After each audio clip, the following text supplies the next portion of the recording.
계속 하겠고요.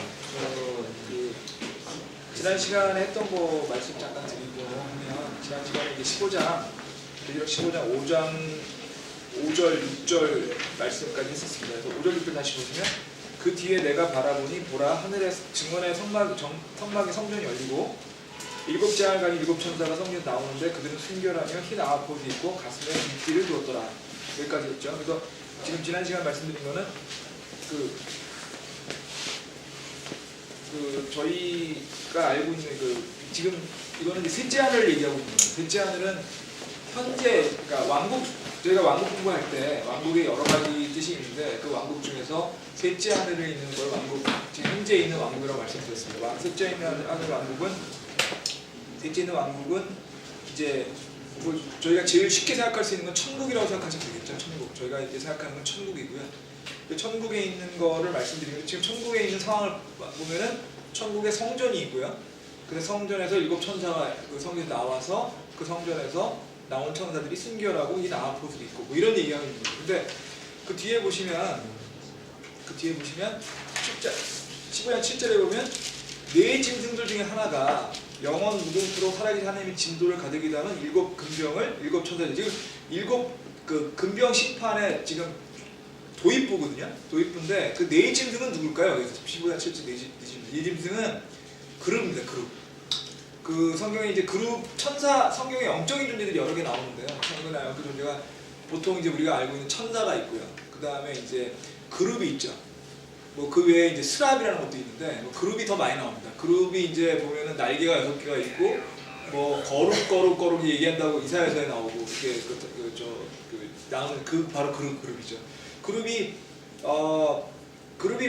하나님 가장 가까이 있다는 얘기가 성경에 여러 번 나옵니다. 그래서 하나님 가장 가까이 있기 때문에 보통 어떻게 얘기하냐면 그룹이 천사들 중에서도 가장 주님에 가까운, 다시 말하면 좀 더 높은, 그러니까 말이 좀 우스운데 그 천사들 중에서 직급이 높은 뭐 이렇게들 많이 생각합니다. 그러니까 꼭 성경적인 건 아닌데 그 가톨릭에 같은 데서 보면은 그 그러니까 천사를 9등급으로 나눕니다. 천사를 9등급으로 구품 천사라고 그래가지고 천사를 9등급으로 나눠가지고 그 천사들 안에 또 이제 여러 등급이 있거든요. 그래서 맨 밑이 천사고 쭉 올라가서 뭐 중간에 보면 그룹도 있고 뭐 스랍도 있고 이렇게 쭉 있습니다. 대천사도 있고. 근데 이제 그 자체는 완전히 성경적인 건 아닌데요. 어쨌든 분명한 점은 그 하늘에 있는 영적 존재들 중에서도 가장 주님에 가까이 있는 게 그룹이라고 보통 얘기하고요. 그래서 성전에 있는 거를 가장 흉내내가지고 성경에 흉내내서 모델로 만든 게 성막이라고 말씀드렸잖아요. 성막 또는 성전이라고 말씀드렸죠. 그 성막에서 그 지성소와 일반 성소, 그 성막을 들어가게 되면 성막에 이제 보여주는 빵이 있고 금향로가 있고 이렇게 있지 않습니까? 그러면 그걸 지나고 나서 성소와 지성소를 나눈 휘장이 있죠. 그 휘장에 뭐가 수놓져 있다고요? 그룹이 수놓져 있습니다. 그 휘장에 있는 그 그림이 그룹입니다. 그리고 그 휘장을 걷고 들어가서 지성소에 들어가면 뭐가 있죠? 그 언약궤가 있죠. 언약궤. 모세의 언약궤가 있습니다. 언약궤의 맨 윗자리가 뭐냐면은 소위 말하는 금일의 자리라고 부르는 거거든요. 금일의 자리에 새겨져 있는 그 조각이 뭐냐? 그룹입니다. 두 개의 그룹으로 엮여져 있다고 출애굽기에 보면은 성궤에 대한 얘기가 나올 때 그 성궤 맨 위에 그 두 개의 그룹을 금으로 조각해서 금일의 자리 위에 만들어라라고 되어 있거든요. 그러니까 결국 그룹이 성막의 안에서도 가장 중요한 곳에 두 군데나 있는 거죠. 그러니까 그 언약궤 위에도 그룹이 새겨져 있고, 그 다음에 그 성소와 지성소 나는 휘장에 새겨져 있고, 그게 무슨 얘기냐면 그 그룹이 주님에 가장 가까이 있다는 뜻이죠. 그래서 보통 이 네 짐승이라고 얘기하는 거는 주님에 가장 가까이 있는 네 마리의 그룹, 네 명의 그룹 중에 그룹이라고 얘기를 보통 하고 있고요. 근데 그룹 중에서 이름을 알고 있는 그룹이 하나 있습니다. 우리가 성경에서 보면 그룹 중에서 이름을 알고 있는 그룹이 있습니다. 누굴까요? 루시퍼입니다. 루시퍼. 그 루시퍼에 대한 얘기가 이제 이사야서에 나오는데, 이사야서에 나오는 루시퍼의 얘기를 해보면 이 루시퍼는 원래 그룹이었습니다. 그러니까 가장 주님에 가까웠던 천사 중에서도 그 하늘의 영적 존재 중에서 가장 하느님에 가까웠던 사람이라는 거죠. 가까웠던 거예요. 근데 거기서 주님한테 반역을 하고 떨어진 그 루시퍼 이름이 나오죠. 루시퍼 이름이 나오는데 루시퍼는 정확히 말하면 천사라기보다는 물론 뭐 큰 의미의 천사 중에 할 수 있겠지만 그룹입니다. 그룹이고요. 뭐 말 나온 김에 천사들 중에서도 이름이 성경에 나오는 게 몇 개 있습니다. 가장 대표적인 천사가 미카엘이죠. 미카엘. 보통 이제 그 미카엘은 보통 어떤 때 상황에 나오게 되냐면 이스라엘과 같이 나옵니다.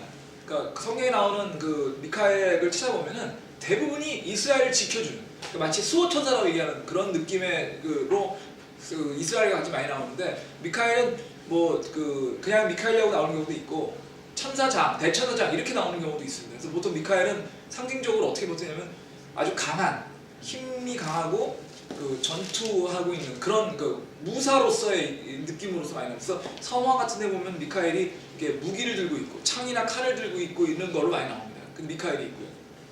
또 하나 있죠. 가브리엘이 있습니다. 가브리엘은 스테고지 때 나오죠. 그러니까 마리아에게 나타나가지고 성령으로 애기가 잉태됐다. 예수님이 잉태됐다를 가리키는 바로 그 천사가 가브리엘입니다. 가브리엘이고요. 사실은 저희가 가지고 있는 성경 정경에는 안 나오는데 정경이라고 하는 게 우리가 갖고 있는 성경이죠.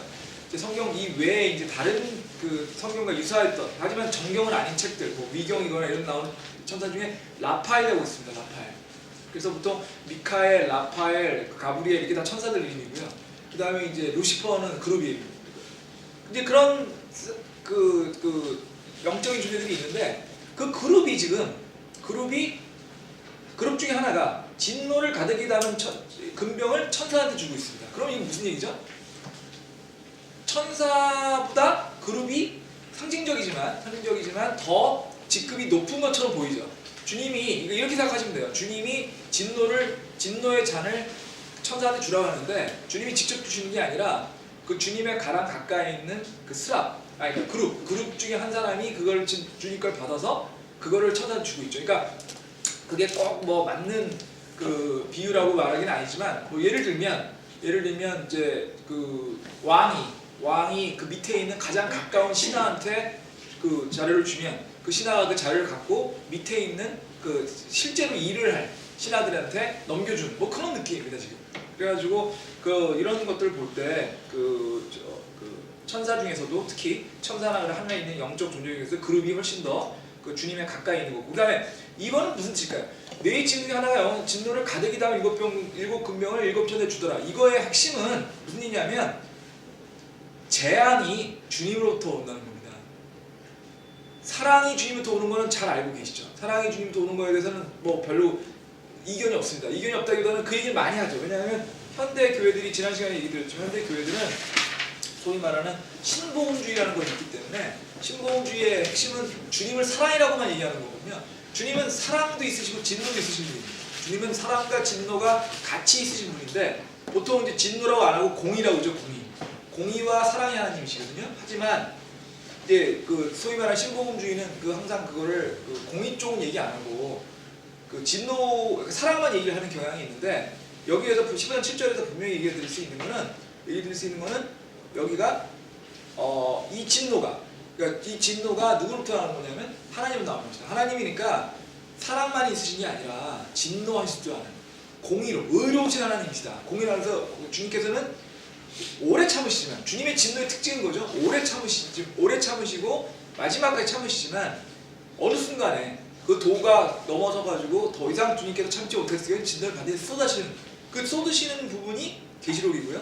10편 7절에 있는 얘기는 그 진노가 다시 말씀드리지만 하나님으로부터 하나님의 결정으로 나온다는 거. 그걸 그룹을 통해서 천사한테 주고 있다는 걸 아주 명확하게 지금 얘기하고 있는 거예요.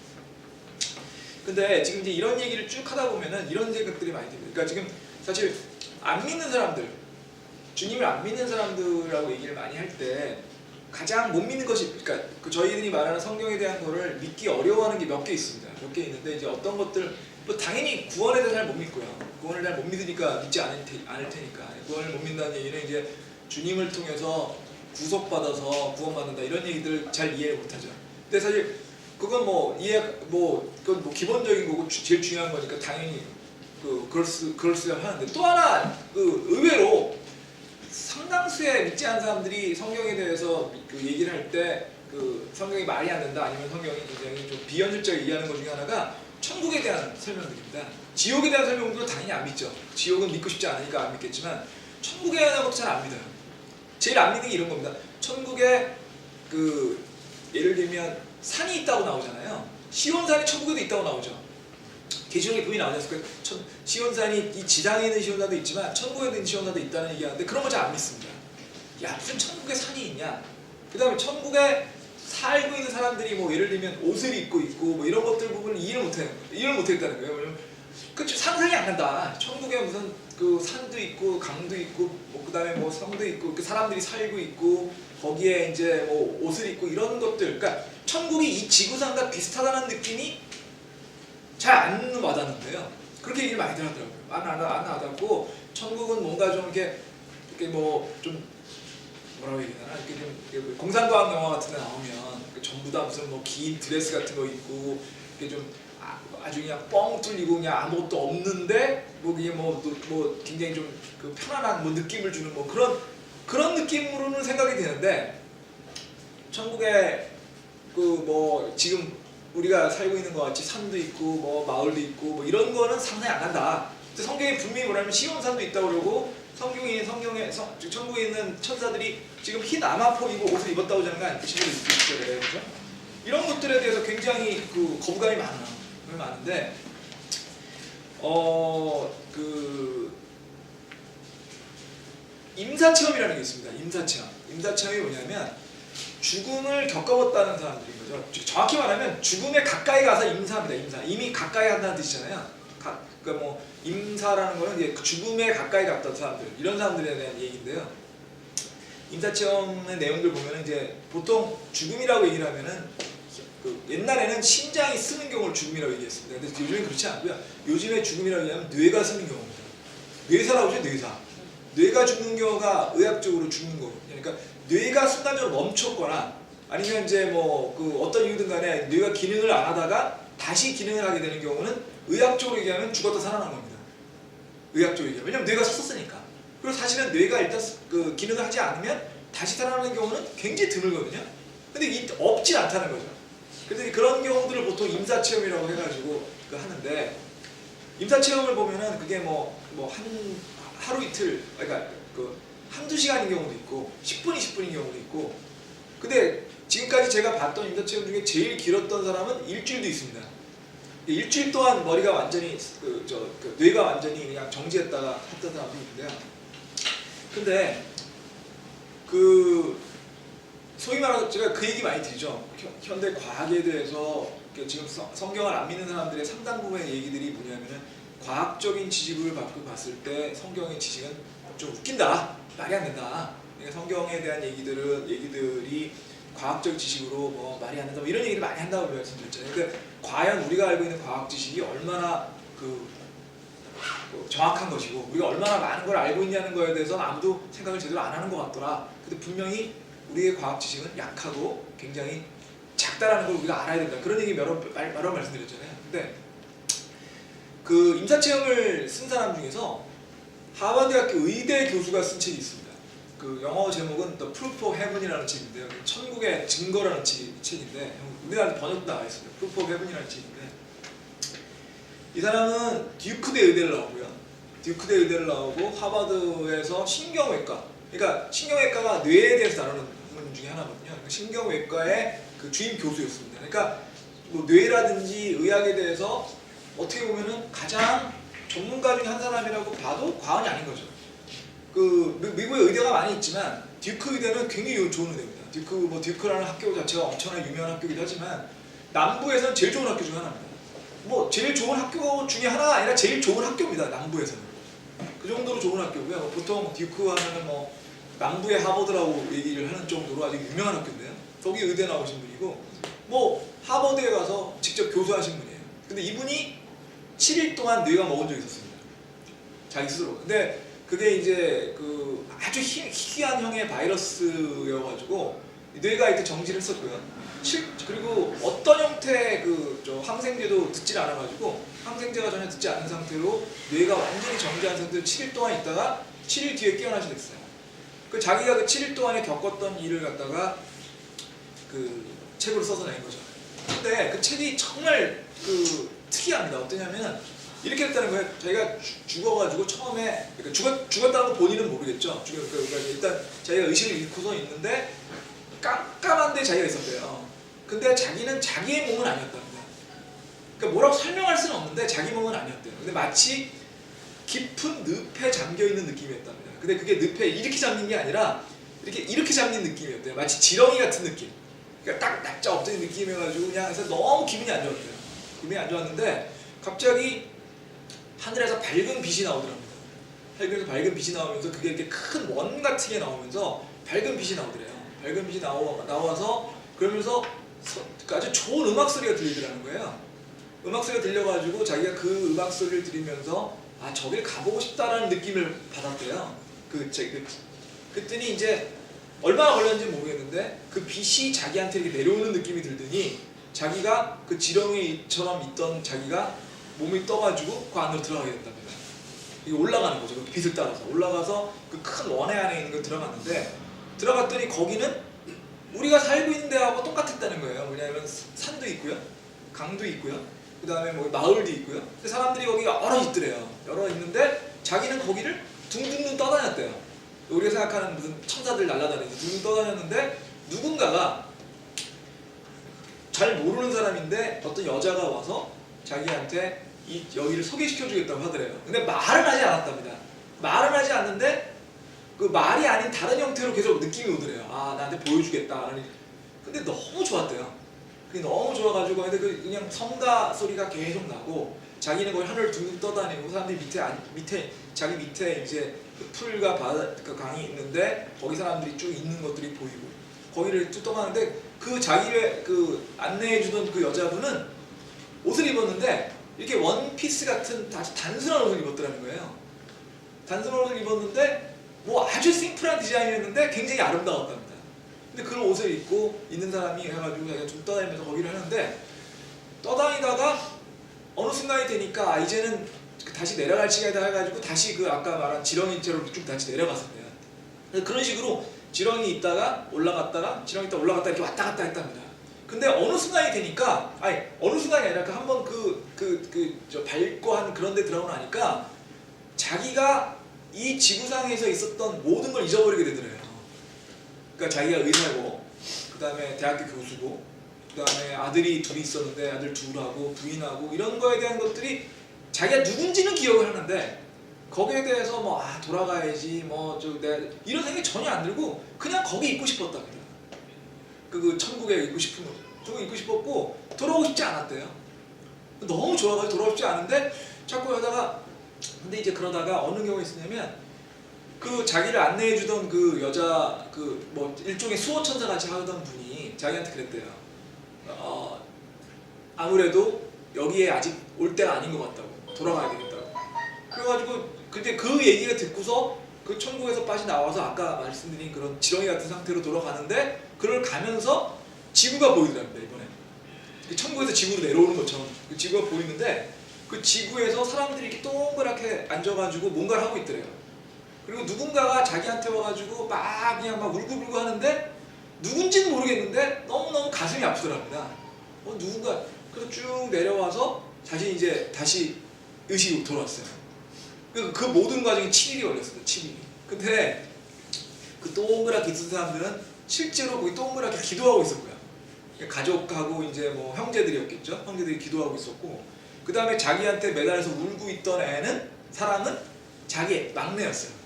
이 양반이 그때가 50대 중반에 아마 그런 일이 겪었는데 54인가 5인가 있던 것 같아요. 근데 이제 애가 10살짜리 아마 늦둥이가 있었던 모양입니다. 그 10살짜리 늦둥이가 이제 아빠한테 가서 막 울면서 하고 있는 거가 있으면서 갈 때.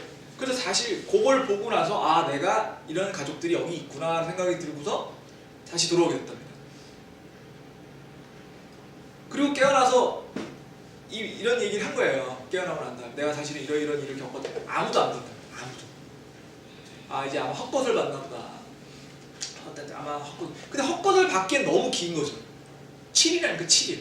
하루 이틀가 아니고 그리고 사실은 이 사람이 과학자니까 자기가 겪었던 일을 과학적으로 아무리 설명을 하려도 자기 자신이 신경외과 의사니까 설명이 안 되는 거야, 자기 스스로도. 그리고 사실은 깨어난 것도 설명이 안 되는 거야. 근데 그걸 딱 계속 도저히 안 돼가지고 자기가 그런 겪었던 거에 대해서 공부를 시작한 겁니다, 이분이. 왜냐면 자기 얘기를 하면은 도대체 믿지 않으니까. 근데 재밌는 거는 자기와 비슷했던 경험을 했던 사람들이 몇백 명 이상 있다는 거죠, 역사상. 그 중에는 심지어는 2000년 전 사람도 있었고요. 그리스 시대 2000년대, 2500년대 사람부터 해가지고 있었고, 실제로도 한 30년 전에 1970년대 레이먼드 무디라고 하는 사람이 이런 책을 쓴 적이 있어요. 그러니까 무슨 그 죽음에서 돌아온 사람들. 근데 저도 그 책을 다는 안 보고 좀 일부를 본 적이 있는데, 옛날에 와서 기억이 가물가물 합니다만, 거기에 보면은 여러 얘기가 나오는데 다 달라요, 조금씩. 근데 본인은 이해가 된다는 거예요, 자기 해봤어요. 그러니까 거기 보면 어떻게 되냐면은, 어떤 사람은 긴 길을 따라가다가 밝은 빛을 만났다는 사람이 있는가 하면, 어떤 사람은 어두운 방 안에서 하나님이 오셨다는 것도 있고, 여러 가지 얘기가 있는데 자기는 직접 겪었으니까 다 이게 왜 이렇게 얘기했는지 알겠더라는 거죠. 뭐냐면 포인트는 이겁니다. 아주 어둡고 납작하고 아주 안 좋은 상황에 있었는데 깜깜하고요. 근데 어느 날 어느 순간에 밝은 빛이 들어오고, 그 밝은 빛에서 누군가가 자기를 부르고 그 사람을 따라갔다는 거죠. 근데 그런 내용들을 전부 다른 언어지만, 다른 방식이지만 설명해놨는데, 그 설명들이 자기가 겪고 나니까 다 맞더라. 다 맞더라. 그래서 이분 결론은 뭐냐면, 결국은 지난 수천 년 동안 사람들이 의도했던 의도하지 않았던 이렇게 임사 체험을 해서 겪은 게 결과적으로 같은 거를 겪은 것 같다는 거예요, 본인 생각에는. 근데 그거는 잠깐이지만 죽음 뒤의 삶, 천국에 대해서 보고 온 거고요. 천국에 보고 왔는데 그 결론들은 다 같은 거고, 그 다음에 그럼 천국은 어떤 곳이냐? 거기에도 우리하고 똑같은 모양을 한 사람들이 있고요.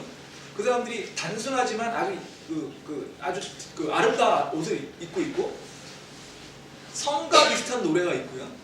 산과 강이 있고, 풀과 바다가 있고, 풀과 마을이 있고, 그런데 거기를 자기네들이 날아다닐 수 있고. 근데 이런 내용들이 성경의 계시록에 나온 얘기들이나 아니면 성경의 이사야서에 나온 얘기들하고 굉장히 연결이 많이 됩니다. 지금 우리 성경에 지금 그 천사가요, 천국에 지금 셋째 하늘 천국에 있는 천사 얘기를 하고 있는 거 아닙니까? 천사가 지금 아마포 옷을 입고 있다고 했잖아요. 아름다운 아마포 옷을 입고 있고 금띠를 들었다고 되어 있습니다. 설명이 조금씩 다 다르죠. 그건 다를 수밖에 없어요. 왜냐하면 여러분들 모르는 거를 보여주고 설명하라 그러면 자기의 지식으로 설명할 수밖에 없거든요. 그러니까 현대인이 만약 이 상황을 봤다면 단순하지만 아름다운 옷이라고 설명할 수 있다고 생각합니다. 근데 사도 요한이 봤을 때는 아마포 옷이밖에 생각이 안 되는 거예요. 왜냐면 아마포 옷밖에 못 봤으니까. 그렇지만 아마포, 흰 아마포, 아름다운 아마포 이렇게 설명할 수 있는 거예요. 저는 그 계시록이 말하는 이 얘기들, 천국의 얘기들과 아까 말한 그분 닥터 알렉산더라는 분인데, 그 알렉산더라는 분이 쓴 그 천국의 증거라고 하는 책에 나오는 얘기가 그거좀 같아요.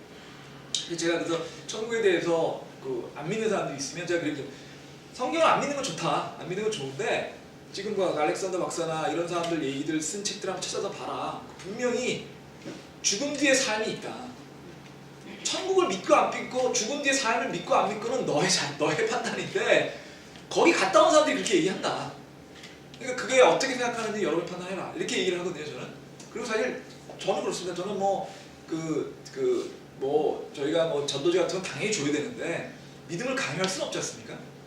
저한테 누군가 믿음을 강요해서 믿음을 받지 않았듯이 믿음을 강요할 수는 없는 거예요. 알려줄 수 있지만 믿음은 자기가 있다는 건데, 우리가 죽음 뒤에 삶이 있다는 확신이 있다면 믿음을 안 갖는 건 말이 안 된다고 생각합니다. 저희가 죽음 뒤에 확신이 없는 거는 그러니까 죽음 뒤에 확신이 없기 때문에 믿음이 없는 이유가 많거든요. 제일 대표적인 게 저런 거죠. 유물론자들, 공산주의자들 있잖아요. 공산주의. 제일 대표적인 저는 공산주의를 굉장히 싫어하는 사람인데, 기독교인으로서 공산주의를 좋아할 수는 없겠다고 생각합니다. 왜냐하면 공산주의는 유물론자들이잖아요. 유물론자는 뭐냐면 영혼이 없다는 겁니다. 간단히 얘기하면. 이 모든 건 물질로 이루어졌기 때문에 우리가 죽으면 우리는 그냥 물질로서 다 돌아갈 뿐이다, 이렇게 믿는 거예요, 유물론자들이. 그 공산주의자들이 가장 대표적인 경우고, 과학자 중에도 상당 부분이 유물론자들이 애들이 많이 있죠. 근데 재밌는 거는 과학자 중에도 유물론자가 아닌 사람도 있다는 거예요, 꽤 많이. 그건 어디에서 오느냐? 결국 우리의 지식에 대한 우리의 확신이 얼마나 오는데 저는 그렇게 생각합니다. 우리가 죽음 뒤에 삶이 있다는 확신이 있다면, 그걸 우리가 알 수 있다면 믿음이 없다는 건 굉장히 위험한 짓이죠. 죽음 뒤에 삶이 있는데 믿음이 없다는 거는 자기 스스로 행복을 걷어차는 얘기가 아닙니까? 그죠? 그래서 사실은 저는 천국의 사실은 그 책을 제가 한 5, 6년 전에 읽었었어요. 5, 6년 전에 읽고서 그냥 책꽂이에 꽂아놨었는데 있었는데 사실은 지난주에 읽게 됐어요. 우연히 읽다가 이거 옛날에 재밌게 읽었는데 어떤가 보다가 계시록에 있는 내용들하고 딱 연결이 돼서 이게 여러분들한테 얘기 한번 드려야 되겠다 말씀드려서 말씀드리는 건데, 하여튼 임사 체험을 하신 분이라는 분에 얘기를 하면 분명히 죽음 뒤의 삶은 있고 그 천국은 우리가 생각하는 것보다 훨씬 더 우리의 삶과 비슷하다. 우리의 저와 비슷하고, 그러다 보니 그거는 어떤 점에서 계시록에 있는 내용과 굉장히 유사하다. 이렇게 말씀을 저는 느끼고 있고요. 그 다음에 15장 8절 보겠습니다. 그 성전이 하나님의 영광과 그분의 권능으로부터 나오는 연기로 가득 차네. 7 천사의 7 재앙이 이루어지실 때까지 아무도 능히 그 성전에 들어가지 못하다. 지금 또 공의의 하나님에 대한 얘기가 나오고 있습니다. 공의의 하나님, 진노의 하나님에 대한 얘기가 나오고 있는데요. 성경에서 연기는 하나님의 임재를 상징합니다. 그러니까 연기가 있는 경우는 하나님이 계시면 연기로서 그것을 감싸고 있습니다. 그래서 사실은 일반 사람들이 볼 수 없게끔 그렇게 되어 있습니다. 그래서 출애굽기 19장 다시 보시죠. 19장 18절 출애굽기요. 성막에서 제일 많이 나오는 게 출애굽기죠. 그러니까 성막에서 제일 많이 나오는 출애굽기니까 성막 얘기도 있고요. 또 여기에 이제 주님에 대한 얘기들이 많이 나와요. 시내산 얘기도 많이 나오고. 근데 19장이 이제 바로 그 장면인데요. 19장이 뭐죠? 이스라엘이 시내산에 가는 겁니다. 지금 시내산에 가가지고, 시내산에 가서 뭐가 있었죠? 모세가 시내산에 올라가서 십계명을 받아오죠. 지금 그 얘기예요.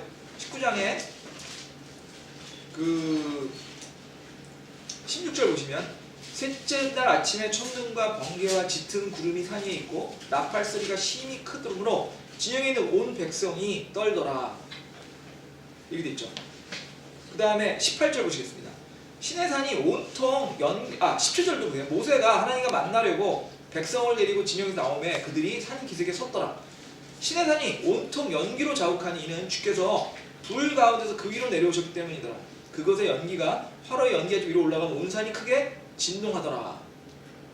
나팔 소리가 오랫동안 나며 점점 더 커질 때 모세가 말한즉 하나님께서 그에게 음성으로 대답하시더라. 지금 무슨 얘기죠? 시내산에 도착을 해서 지금 모세가 이스라엘 백성들하고 같이 기슭에서 주님하고 이제 만난 직전이거든요. 근데 주님 만난 직전인데 시내산 올라가려고 하니까 어떻게 되었다고요? 시내산이 연기로 가득 쌓여 있는 겁니다. 그리고 연기로 가득 쌓여 있는데 시내산에서 천둥과 같은 소리로 주님의 말소리가 들리는 거죠. 그 말소리를 이해하는 건 이제 모세가 이해를 했지만요. 그러니까 이 얘기는 뭐냐면 주님의 임재예요. 지금 연기가 주님의 임재를 상징하고 있는 거예요. 똑같은 얘기가 이사야에서도 나옵니다. 이사야서 6장 4절 보시겠습니다. 6장 3절 보시겠습니다. 이사야서 6장 3절.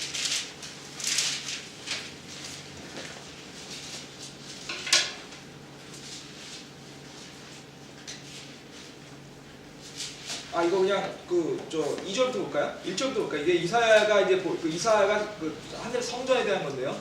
우시아 왕이 죽더네. 또 내가 본즉 주께서 높이 들린 왕자에 앉으셨는데 그분의 옷자락은 성전에 가득하고 그것 위에는 스랍들이 서 있는데 저마다 6날개를 가졌더라. 그가 2날개로 자기 얼굴을 가리고 2날개로는 자기 발을 가리며 그 2날개는 날더라. 하나가 또 다른 나라에게 크게 외쳐 이르되 거룩하다 거룩하다 거룩하다 만군의 주여 그분의 영광이 온 땅에 충만하다. 지금 이거는 스랍에 대한 얘기죠. 아까는 그룹에 대한 얘기를 했었고요. 지금 스랍에 대한 얘기가 지금 하고 있는데 3절 지금 성전에 대한 얘기를 하고 있는 겁니다. 성전에 그죠? 성전에. 근데 그때 4절에 보시면 그 외치는 자의 음성으로 인해 문 기둥이 흔들리며 그 집이 연기로 가득하게 되더니라. 지금 성전에 연기가 가득해요. 그 외치는 자의 음성으로 해서 문이 흔들리면서 연기가 가득합니다. 왜요? 성전에 지금 하나님이 계시거든요. 그래서 지금 연기가 가득 차다는 뜻은 그 성전에 지금 하나님이 임재하시는 뜻입니다. 이제 그걸 지금 상징하고 있고요. 그 다음에 그런데 일곱 천사의 일곱 재앙이 이루어지기 전까지는 아무도 능히 그 성전에 들어가지 못하더라. 이건 무슨 뜻이냐면 주님의 재앙이 이거는 주님이 명령하신 재앙이라는 뜻이죠. 아까 7절에 보시면은 진노를 하나님으로부터 받은 게 누구한테 받았냐고요? 그룹이 줬는데 그 그룹은 하나님을 직접 받아서 주는 거 아니겠습니까? 지금 8절이니까 보면 이건 뭐냐면 이런 모든 재앙이 하나님한테부터 나온 거기 때문에 그래서 그 재앙이 끝날 때까지는 하나님한테 재앙을 멈춰달라고 하나님한테 갈 수가 없는 거예요. 아무도 능히 그 성전에 들어가지 못한다고 되어 있지 않습니까? 왜냐하면 일곱 재앙이 주님이 명령하신 거기 때문에 이 명령이 끝날 때까지는 재앙이 끝날 때까지는 아무도 주님한테 가서 얘기할 수가 없는 거예요. 얘기 못하니까 당연히 재앙이 끝날 수가 없는 거죠. 그건 뭐냐면 보통 주님이 진노하시면 지금 현재 교회 시대는요 주님이 진노하신 일이 있어도 우리는 중재하실 분이 있습니다. 누가 중재하시죠? 예수 그리스도가 중재하시죠. 그러니까 주님이 우리한테 뭐 우리가 잘못해서 진노할 일이 있어도 주님이 그걸 중재할 분이 있을 수 있는데 지금 계시록의 재앙의 이 시점, 이 재앙의 이 시점에는 그 모든 것이 없는 겁니다. 지금 아무도 중재할 수가 없는 거예요. 지금 주님의 진노가 완전히 마지막 상태이기 때문에 진노가 다 나와야 되고 그 진노가 끝나기 전까지는 아무도 중재를 하건 어떻건 주님한테 갈 수가 없는 거예요. 그러니까 가장 무서운, 그러니까 주님의 무서운 진노가 지금 있다는 얘기를 지금 하고 있는 겁니다. 자, 그럼 15장 절 여기까지 했고요. 16장 계속 가겠습니다. 15장 16장이 연결되어 있기 때문에 이건 뭐 따로 나눌 필요가 없어서요. 16장 들어가서 1절 2절 보시면 또 내가 들으니 성전에서 큰 음성이 나서 일곱 천사에 이르되 너희는 가서 하나님의 진노의 병들을 땅에 쏟아부으라 하라. 첫째 천사가 가서 자기 병을 땅에 쏟아부음에 짐승의 표를 가진 사람들과 그의 형상에 경배한 자들에게 악취가 나며 몹시 아픈 헌대가 생기더라. 자, 이제 이 그 진노가 드디어 마지막 진노가 일곱 병의 심판이 시작이 됩니다. 일곱 병의 심판이 돼가지고 지금 진노의 첫 번째 병을 지금 16장 1절에서 2절에서 붓고 있는데요. 누구한테 붓고 있죠? 짐승의 표를 받은 사람한테 붓고 있습니다. 짐승의 표를 받은. 근데요 15장에 짐승의 표를 받지 않은 사람들이 나오죠. 잠깐 보시겠습니다. 15장 7절에 보시면 15장에 보시면 그 2절 보시죠. 2절. 내가 보니 불 섞인 유리바다 같은 것이 있는데 짐승과 그 형상과 그의 표와 그의 이름의 수를 이기고 승리한 자들이 하나님의 합표들을 가지고 유리바다 위에 서서 지금 이 유리바다는 그 천국에 있는 유리바다를 얘기하는 거지 않습니까? 천국의 유리바다에 짐승의 표를 받지 않은 사람들이 가 있는 겁니다. 그죠? 짐승의 표를 받지 않은 사람들이 가서 그 지금 승리의 노래를 부르고 있는 거거든요. 그러니까 이 승리의 노래가 바로 모세의 노래와 어린 양의 노래를 부르고 있죠. 그러니까 기뻐하고 있는 거죠, 거기서. 그런데 지금 이제 16장 2절에서는 뭐냐면 그 짐승의 표를 받지 않은 사람들이 아니라 받은 사람들에 대한 겁니다. 그 짐승의 표 기억나시죠? 짐승의 표는 뭐냐면 대환란기의 마지막 단계가 되면은 이제 적그리스도가 짐승의 표, 666 짐승의 표를 받아야만 음식이라든지 뭐 모든 경제 활동을 할 수 있게끔 하게 함으로써 문자원으로 살 수 있게 해주는 거거든요. 근데 문제는 그 짐승의 표를 받으면 그 대환란기를 살 수 있는 게 있긴 하지만 짐승의 표를 안 받으면 지금 아까 15장 2절에 있는 천국에 간다는 뜻은 순교한다는 뜻이라고 보통 얘기를 하거든요. 그러면 짐승의 표를 받지 않으면 결국 이 땅에 살 수가 없고 죽게 되는 겁니다. 순교하게 되는 거예요. 그런데 16장 2절에서 보면 그러면 정작 짐승의 표를 받은 사람은 어떻게 되느냐? 16장 2절에 이제 그 사람들에 대한 징벌이 나오고 있습니다. 지금 이제 그 대환란기에서 짐승의 표를 받지 않음으로써 결국 그 순교한 사람들은 또 그 사람들대로 그 순교 받아서 올라갔지만 그렇다고 짐승의 표를 받은 사람들은 아무런 적이 없느냐? 이 사람들이 일곱 병의 첫 번째 심판에 지금 받고 있는 거예요. 그러니까 당장 이렇게 생각하시면 돼요. 당장은 이 짐승의 표를 받지 않아서 좀 편안하게 살 수 있을지 모르겠죠. 그게 뭐 한 달이든 한 1년이든 모르겠습니다. 당장은 좋을 수 있는데 문제는 그 당장 지나자마자 엄청난 재앙을 받게 되는 거죠. 그러니까 어떤 점에서 보면 그 짐승의 표를 받으려고 하는 사람들이 이런 걸 안다면 자기가 이제 짐승의 표를 안 받았을 때는 아까 15장 2절에 있는 그런 그 어린 양의 노래를 부를 수 있는 그럴 정도의 기쁨을 누릴 수 있고 반대로 짐승의 표를 받아서 잠깐 좋지만 그 뒤에 이제 이런 16장 이전에 진노가 있다고 한다면 짐승의 표를 받을 때 최소한도 생각을 다시 한번 하겠죠. 아 이거 뭐 이거 어떻게 해야 될까 이런 생각. 근데 지금 사람들이 하니까 어리석어서 이런 것들이 있음에도 불구하고 짐승의 표를 받은 사람이 있다는 거죠 지금 미리. 근데 여기서 우리가 하나 알 게 있습니다. 뭐냐면 짐승의 표를 받으면 좋긴 한데 순교를 해야 돼요. 짐승의 표를 안 받으면 그러니까 죄송합니다. 짐승의 표를 안 받으면 천국에 가서 그 어린 양의 노래를 부를 수 있는데 이 땅에서 순교하는 거고, 짐승의 표를 받으면 잠깐은 좋은데 이 재앙을 받는 겁니다. 결과적으로 물론 뭐 그때까지 구원 안 받았다 그러면은 어쨌든 그 다시 그때라도 그 환란기 때라도 그 저희가 이제 구원을 받아서 환란 성도가 되는 게 좋죠. 구원 안 받는 것보다는 아닌 거지만 더 좋은 건 환란기를 통과하지 않는 게 제일 좋은 겁니다. 환란기를 통과하게 되면 사실 이렇듯 저렇듯 굉장한 고통을 겪어야 되거든요. 이렇듯 저렇듯. 근데 이제 자꾸 얘기 드리지만 저희가 믿는 믿음을 한마디로 요약하면 전천년설이고요. 천년왕국이 끝나고 주님이 오신다. 천년왕국이 먼저 온다 해서 전천년설이고요.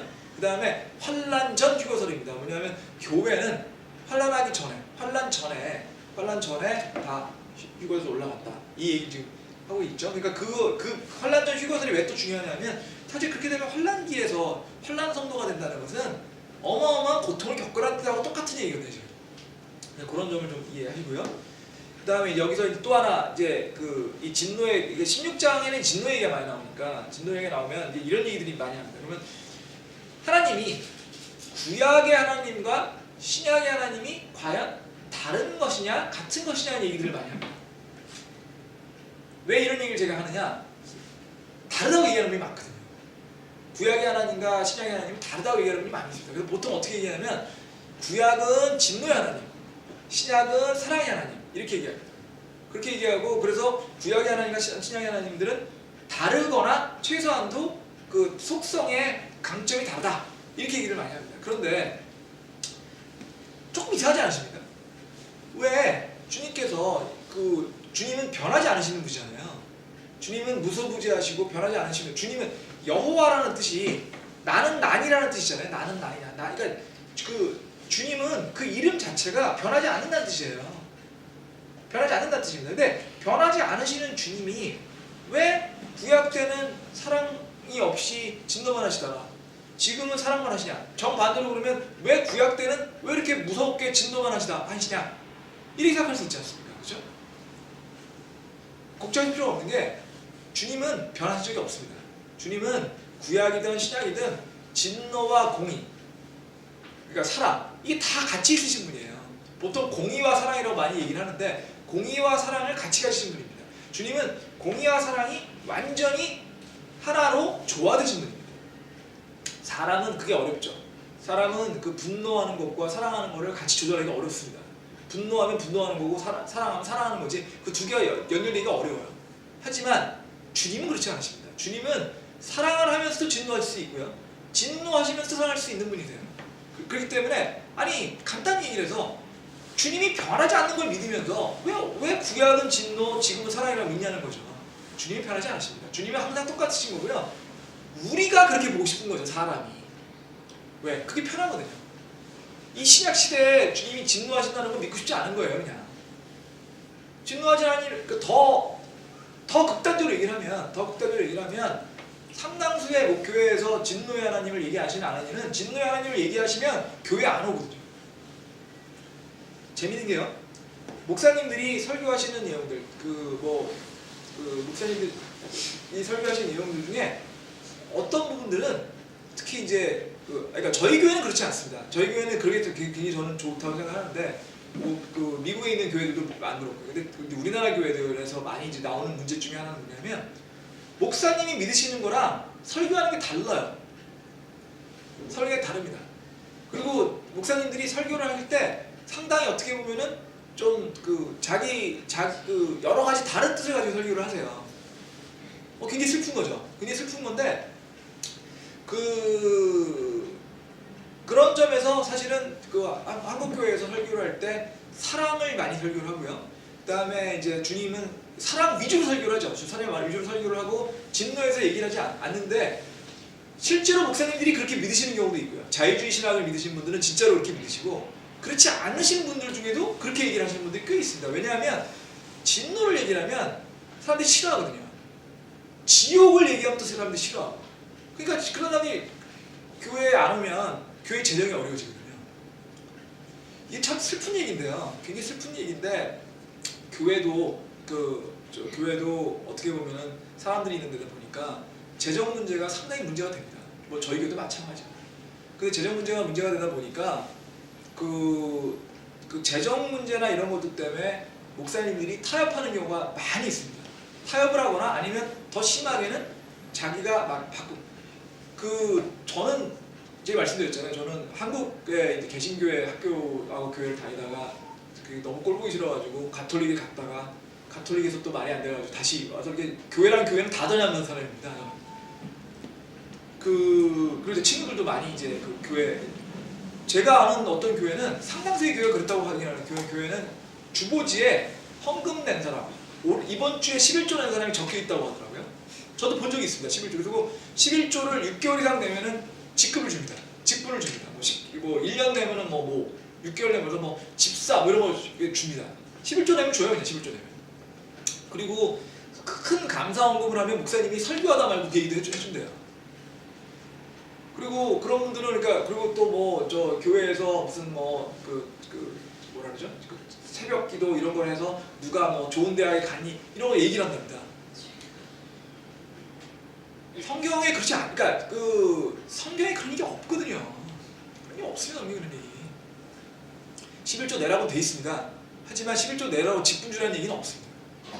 그리고 교회에서는 그리고 그런 분들은 또 목사님들이 헌금 많이 내고 사회적으로 지위가 높은 사람들이 교회에 오면은 되게 잘해줍니다. 잘해준대요. 저는 뭐 요즘에는 본 적은 없으니까 잘해주고, 반대로 좀 어렵거나 이런 분들이 교회에 오면은 뭐 대꾸도 안 하는 거죠. 대꾸도 안 하는 거죠.